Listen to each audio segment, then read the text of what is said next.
No kid's Jewish education should end at 13. Adjurba offers Ontario high school credits infused with Jewish learning online for teens across the province. Ministry approved, intellectually demanding, Jewishly transformative. Adjurba.ca. That's ADRABA.ca. Your teen belongs here.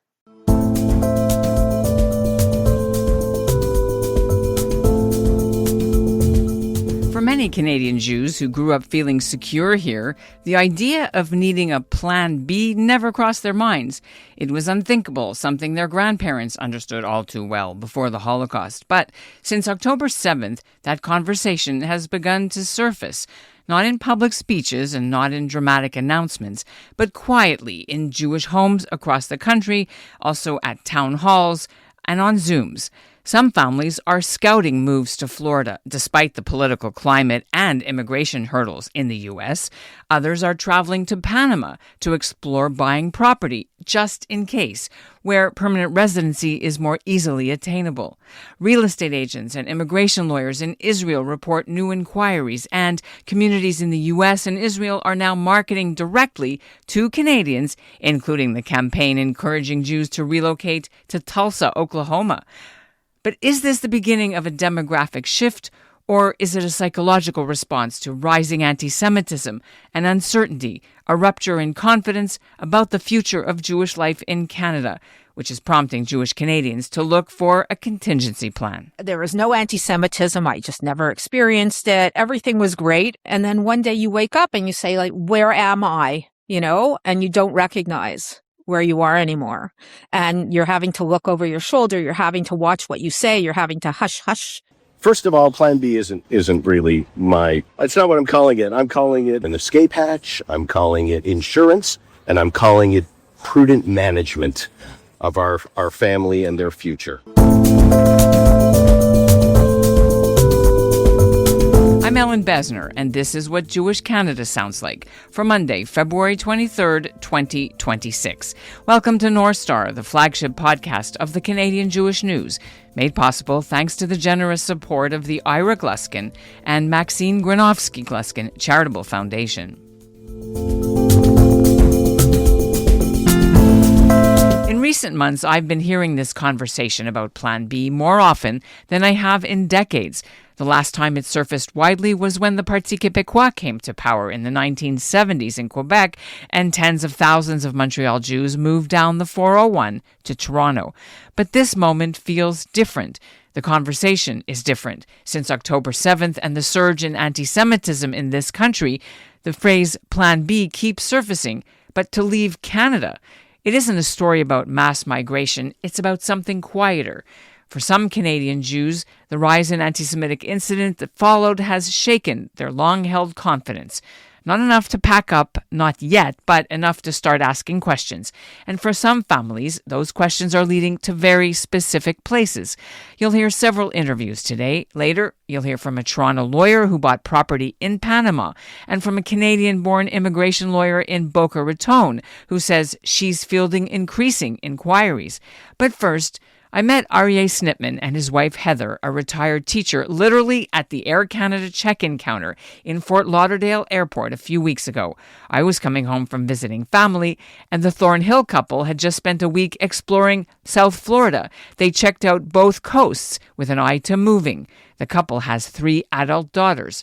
Here's our conversation about how their private discussions turned into a fact-finding trip. We're here for a week. Plan B, where we're looking around to see if there was a community maybe we might be a little bit more comfortable in than we are in Toronto at the moment. There's a bit of a chilly political environment in Canada as well.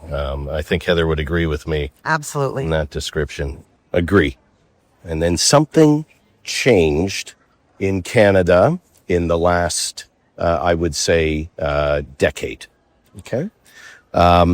So we attribute these changes to government policies, all 3 levels of government, federal, provincial, and municipal, that have effectively conspired against the Jewish community. And when I say the Jewish community, I'm talking about our family, and our friends and the broader Jewish community of people who are engaged and active and caring and inclusive of the Jewish community and the issues that concern the Jewish community. So some of our friends, their parents were Holocaust survivors. They wouldn't even do an interview like this because they would be afraid. They would be afraid that their name would be smeared. Another friend would be afraid she couldn't get work. Like, people are afraid to just wear their Star of Davids, to be openly Jewish. I go to the Jewish Community Center. We go to synagogue. We were at synagogue one Shabbat, and after we saw somebody outside on doing an interview on Instagram saying, look, there's a military car in the parking lot. They mix politics with... It was the consular car, I think. Oh. I think you're talking about Beth Tikva. Do you Yeah. remember that? Effectively doxing. Let me ask you, so until October 7th, did you even consider a plan B? Even the word?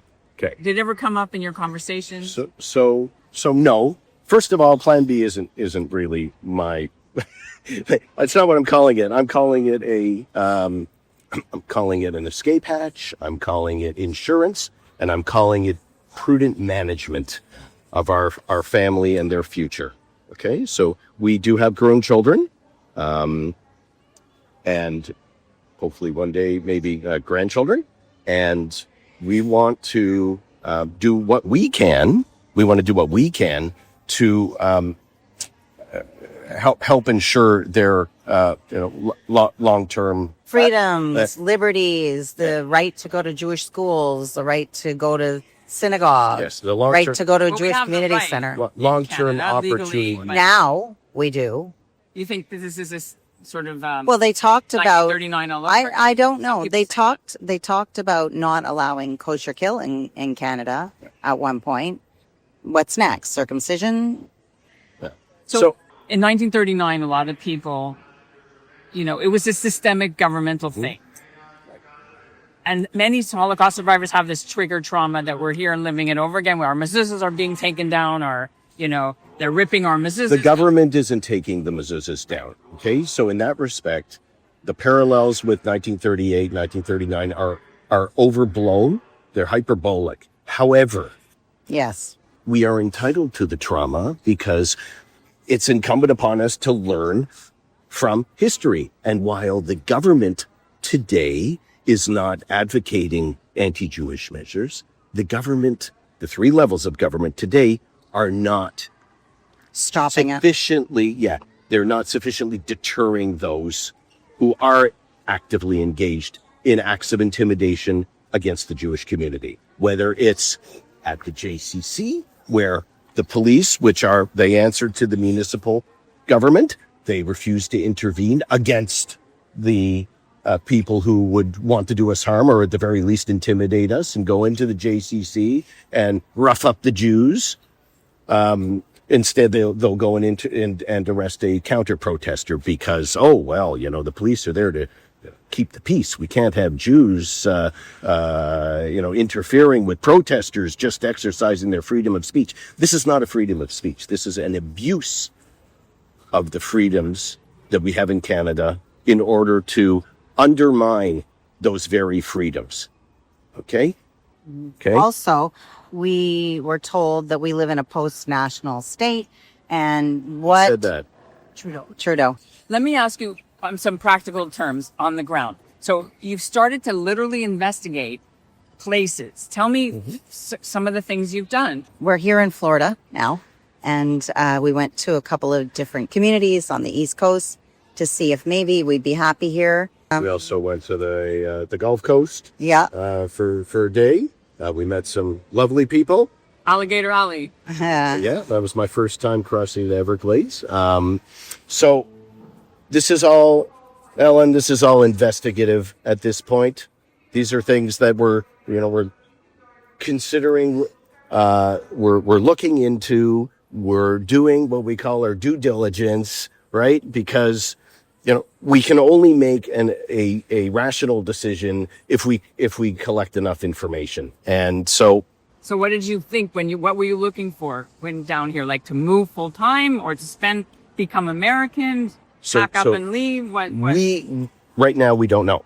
Right now, we don't know. All of these options, we're not American citizens. All of these options have certain levels of complexity that need to be considered, that need to be worked through. That's not the only level of, that's not the only complications, So right? what about moving to the Trump states with ICE and all the arrests and all the craziness? This is not the perfect place, okay? People are going to chuckle when they hear that. Obviously, it's not. But the truth is there is no perfect place. You know, I mentioned to you earlier that I had the privilege of spending some years in Israel. And if Israel was the right place at the right time for our family, then we would be considering Israel as an option as well. But you have citizenship, so could you not just go back? That's not the roadblock. That's not the roadblock. What is the roadblock for Israel? The roadblock for Israel is right now it relates to Security. It relates to external security and internal governance. Democracy issues, Okay? EVs. So I've said in the past that my view is Israel needs to get its act together. I know that sounds a little flippant because I don't right now have skin in the game. And I'm not there trying physically to try to make things better or more comfortable for our family. But that's the way it is right now, and that's the reality. No, my parents are in Canada. Thank God I got both parents, and that's also very much a consideration as to whether or not we would relocate anywhere. I was not sure if you know, but a few weeks ago, an organization in Canada called Tafsik had a webinar called, just in case our listeners aren't aware, about Panama, and they had local, a rabbi, a real estate developer, and somebody who's actually bought property. You heard about this? Were you interested in Panama at all? We actually listened to the webinar, and my husband's going to Panama. Yeah, I have plans to go. So I had plans to go before Tafsik set their wheels in motion. I certainly would be delighted to learn more about the legwork that they have already undertaken. There's a lot to listen. I've never been there. There's a lot to see. There's a lot to do. There's a lot to learn. And Spanish for one. Well, yeah. I really got to get on that. The first step is to go and see for myself. Now, Panama is a very interesting option. Panama has a very generous avenue for not just permanent residency, but for citizenship. And it's very welcoming to us as well. We only have a minute because they just texted us that they're boarding, so we need to get going. What I want to just sum up is, are your kids on board with coming and moving? Do you want them? They would come to Florida. So I'm going where the kids go. And what do you want Canadians of Jewish faith who are listening, or other people who are not Jewish but listening, to understand about what being in this situation has impacted you? Like, we're here in Florida thinking about where we can live as Jews. Crazy. And that's what I'm wondering, how you've been. Is this part of the conversation you have now at the dinner tables with friends and with friends? Yes. With all everybody. Our friends. With all our friends. Everybody's looking for where are we going? Not everybody feels the sense of urgency, but there are plenty who do, and there are plenty who are even more concerned than we are about the imminence of a need to do something about this. We talked about how the different levels of government do not have our back in this country, certainly in the city of Toronto, although, we have to call out honorable mention to Mayor Del Duca of Vaughan, Is that where you guys live? which is where we live, who has been very supportive to our community. Have you personally been physically threatened or changed the way you act, or since these things, like at all? Yeah, I'm not going downtown right now unless I need to. Well, there's certain areas that we're, and events that we're staying away from. Like some of these protests, we should be free to go to Queen's Park whenever we want to. Yeah, really, the only close to physical altercation we got was when I went down to the monk debates last month. Yeah, yeah. So, what I wanted to say is that government sets the stage for society, and what we have now is effectively an undermining of our community. Okay, because it starts at the education level, in public education, where teachers are actually taking the kids to teach-ins for Palestine, or let's go see a protest, and it evolves into university, where you've got You don't have kids still in university, do you, or you do? We just have one who just graduated. one who just graduated. How was it for that one? So she actually managed out okay, although one of her profs who she had to maintain some distance from was a regular contributor to the Journal of Settler Colonialism. So it was very much a learning experience for my daughter. In terms of understanding the forces out there in academia that are conspiring against our community.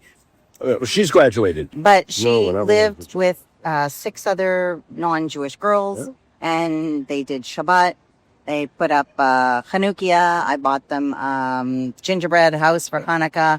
So what would your great-grandparents think about what you're talking about now? You said they all came to Canada. Your grandparents came, your great-grandparents didn't. What would they be thinking, or your grandparents, about this conversation we're having? Keep your eyes open, be alert, be aware, and check out your options. Okay, I think they'd be horrified. I think they would be absolutely just distraught over the situation here.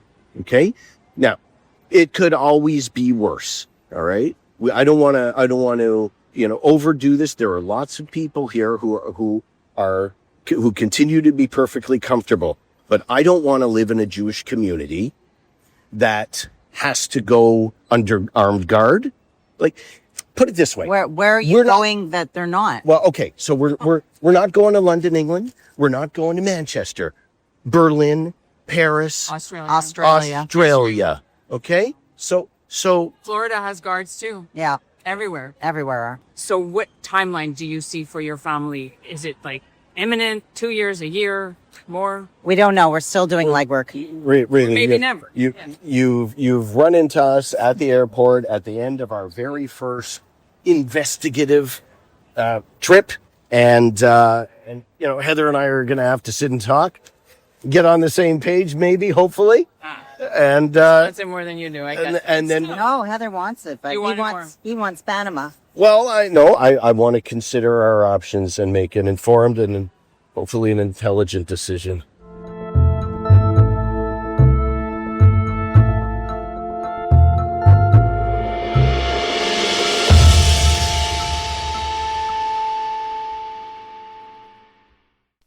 This week, Aryeh Snitman is in Panama, a trip he organized on his own initiative. And he's not alone. Panama has become part of the conversation for some Canadian Jews. In January, the Jewish advocacy group Tafsik held a webinar on Zoom with some leaders of Panama's Jewish community. Although organizers stress they aren't telling people what to do, just providing information about Jewish schools and kosher food and residency options and anti-Semitism there, which they say doesn't exist. About 300 people registered for the webinar. 20 of them are now in Panama to see the place firsthand. Jacqueline Lewis is a Toronto immigration lawyer. She volunteers with Tafsik. She bought a property in Panama 4 months ago. Although she's not moving anytime soon, she joins me to share why she decided to act. Thank you. Thank you for having me. Let's explain to our audience what you have done physically and property-wise. Okay, so I did take the step of purchasing a property in Panama and of putting in place my permanent residence there.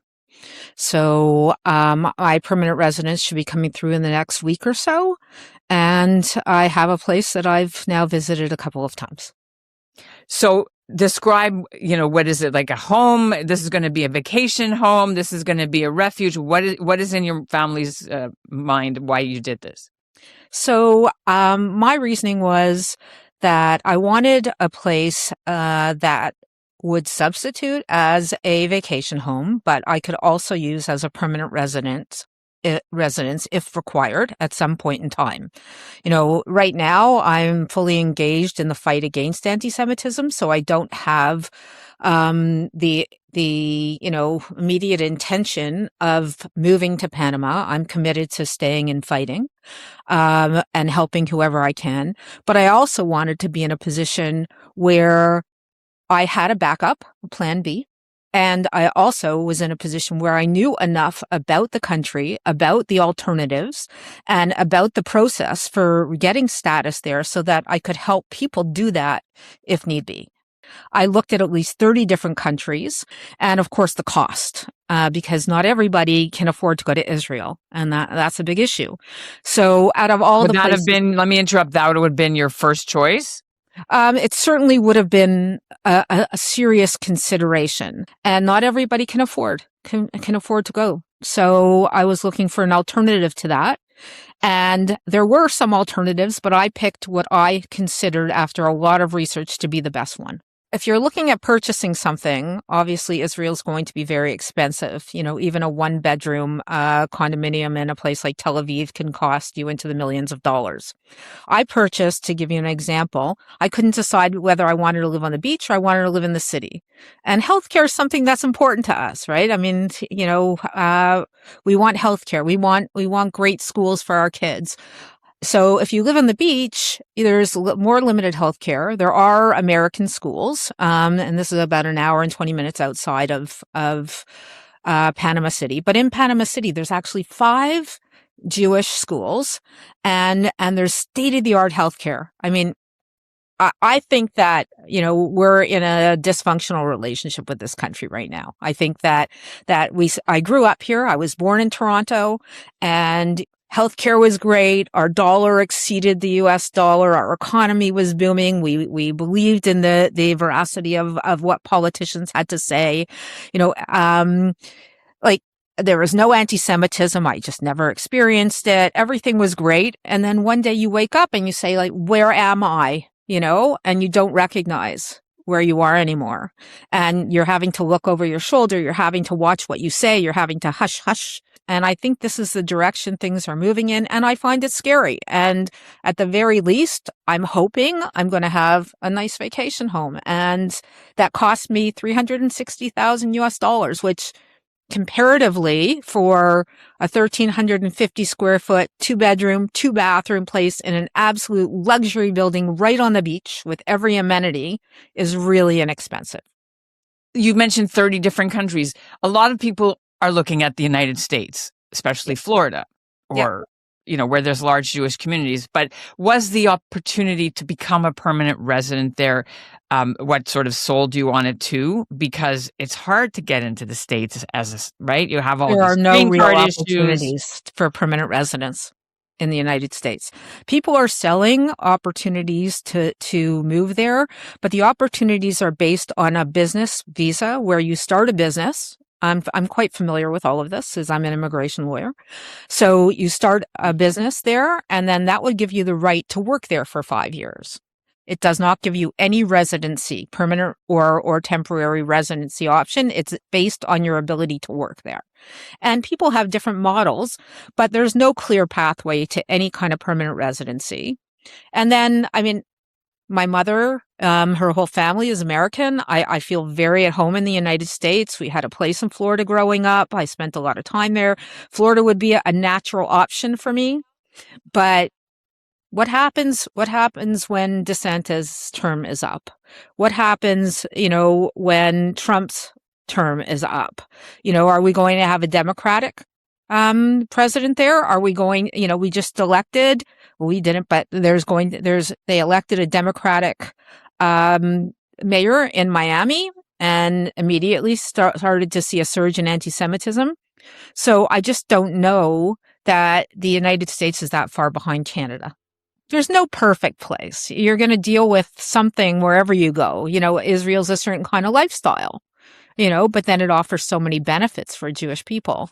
I just came back from Israel. I was there, on a delegation of lawyers sent by the consulate in December to learn how to better fight anti-Semitism. And it was a really great, worthwhile thing to do. And it renewed my love of Israel. I absolutely love it there. Is it a lifestyle everybody wants to lead? I don't know. It's a difficult life. What do people say when they hear you here in Canada say, I'm helping people who want to move to Panama or to leave Canada? Do you get pushback on that at all? Absolutely. I get Tell me pushed about back from my best friends on that. Yeah, they're saying, "Oh, we're nowhere near that place," and I'm like, "That's great. If I only have a vacation property, I'm happy. Like, I would be so happy if all that ever turned out to be was a vacation property." you know but people tend to not want to see everything. It's not that they're not interested, it's that it's hard, it's really hard, and to look at the everyday anti-Semitism here and to reconcile it with the place we all grew up, or the place we expected to live. And I just don't see it as the same anymore. And I would be the happiest person to say I was wrong. What do you advise people who are having the discussion? I'd say either fight and try and be part of the solution, or if you don't feel that you can do that, and some people don't, then, and if you're nervous that things can get worse, we could have a Bondi Beach here, God forbid, or something like that, then I think you need to start to look at what your backup plan is. And you don't have to decide, I'm going to leave. People have vacation properties everywhere. At least look into immigration. And you don't even need to buy a property. A lot of people easily qualify for the pensionado visa. It's a unique thing in Panama, where all they require of you is that you show some sort of a pension. Our government pension would qualify, or a work pension or an annuity of some sort, to show that you make $1,000 US a month. That's $12,000 US dollars a year. If you can show that, you can qualify for permanent residence in Panama and get all kinds of perks for people on pensions. So, and then it's a couple $1,000s of legal fees to apply, and within 6 months, get a permanent residency there. What does it hurt? It doesn't hurt. You don't have to go and spend hundreds of thousands of dollars, and you can be any age. You don't have to be of pension age, as long as you can show the $1,000 US a month. So, given the options and given what we've seen over the last couple of years, and given that I don't think anything's getting better, I think it's only gotten worse. Why not? Why not put something in place? That's how I look at it. How widespread do you think this is? Well, it's really hard to say because, the people that act are the louder minority. Personally, in your circles that I mean, 5 people are moving. Have you got no to Panama or elsewhere? Maybe. How many do you think? I'd say the people that I've talked to over the last couple of weeks, several dozens are seriously looking at buying right now. 100 people. Several dozen. Wow. Yeah, are seriously looking. And many have already bought. Many have made plans to go and buy. I have friends there now that are looking. A couple of friends are down there right now and looking. Just finally on the full disclosure business, does Tafsik at all have any financial arrangements where they benefit, or there's pay, commissions or whatever? You're not getting commissions for any of this stuff? Absolutely not. Absolutely not. Yeah. Good to get to know you, and thank you for sharing your story on the CJN. Thanks a lot. Thank you for having me. Behind all these individual decisions, though, is a growing ecosystem of real estate agents, immigration lawyers, and consultants fielding inquiries from Canadian Jews who never expected to be asking these questions. In Florida, one of those advisors is Lauren Cohen. She's a Canadian-born lawyer based in Boca Raton, and since October 7th, she says something has changed. There's a Facebook group called Canadians Moving to Machaya, Florida, Machaya meaning a relief or something pleasurable in Yiddish. I asked her what she's hearing. So what I would like to know is, you've been there 25 years. You left before October 7th away, but are you able to say what the interest level is from your potential clients and what you've seen an increase? Absolutely. So it's interesting because post October 7th, I had huge interest, huge. It dwindled. It came back. It dwindled. And then the election happened. When Carney came in, the phone was off the hook. It was insane. But then the tariffs happened, or maybe it was in the other order. I don't even remember anymore. So around that time until around September, October, my business was literally dead. People were asking a lot of questions, but not taking any action. So they were motivated, but not committed, I guess. And then as soon as the weather started changing, people started being a little more committed. And the level of inquiries is very high, particularly from Jewish people, because they know that I'm going to look after them. But one of the challenges is that getting a 5-year non-immigrant visa is not a big deal. Getting a green card is a big deal. Yeah. And I spoke to a couple, they moved to Austin. Their lawyer had not looked at a long-term plan. And it's a very common problem because they just want to get them the visa. They want another, notch in their belt. And that's not how I can operate. I actually can't operate that way because especially when it's my people, I need to look at their long-term plan. What are you trying to do? What are you trying to accomplish? Do you have kids? How old are the kids? If the kids are under 21, we have to really think about those kids because what good does it do you to come here and then the kids are out when they're 21 if you don't have a long-term plan? But what is it that they're inquiring about and what is motivating them? The anti-Semitism, the politics. There's a lot of motivators, but they're sick and tired of all the politics and the economy. And I have a program called How to Immigrate Through Real Estate, where I help people access visas correlating to real estate investing, which then is not just a business. It's not like they have to be actively involved in running the day-to-day. It's a little more passive so they can build something else for their spouse or for their family. So back to what they were saying, and now, after Bondi Beach, for example, or the Winnipeg... I haven't seen that make a big difference. I know there's huge interest in Panama, which I also have great connections there. I mean, I think Panama is really good if you're retiring. I don't think it's as good, especially if you have kids, because you can't send them to school in Panama. You can't send them to college in Panama. So the big driver for coming to the U.S. is, especially Florida, is the schools and the opportunities and the business opportunities. So your clients that are now or have been interested in finding a refuge from anti-Semitism, is it mostly from Toronto, or you have all kinds of Canadian clients? Where do they come from? Most people are from the GTA, and part of that is because of the Everything Jewish Toronto group, which people are constantly tagging me. And so, one leads to the other, and that's where I'm from. So people know me. But I have clients from Ottawa, I have clients from Montreal, I have clients from all over the country. Again, not all Jewish, but that is a big driver. I mean, Montrealers need to get out in an even bigger way. Why do you say that? Because it's so bad there. I think in Montreal it's almost more pronounced, if that's even possible. They don't have Olivia Chow, though, so... let's say you have 100 clients. How many of them are seriously moving because of anti-Semitism? Would it be like half, a quarter, a third, 1 in 5? Well, first of all, I don't have 100 clients. I'm just saying 20 clients, whatever. And I would say that about a third of them are motivated. That's their core motivator. Really? Right now.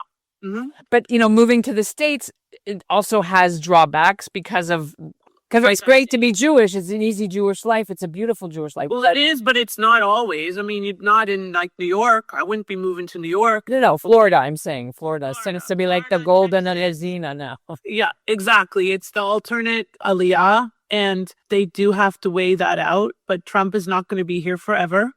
And either is DeSantis for that matter. But, I may not agree with his politics, but he's been extremely good to the Jews.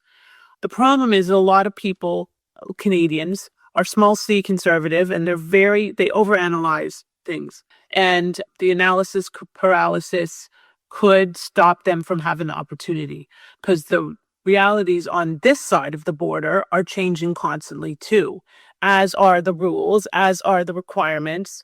I know that the scrutiny has increased greatly. I know that it's going to continue. There is increased levels of diligence and scrutiny on various green card paths, such as the national interest waiver, which is actually how I came in.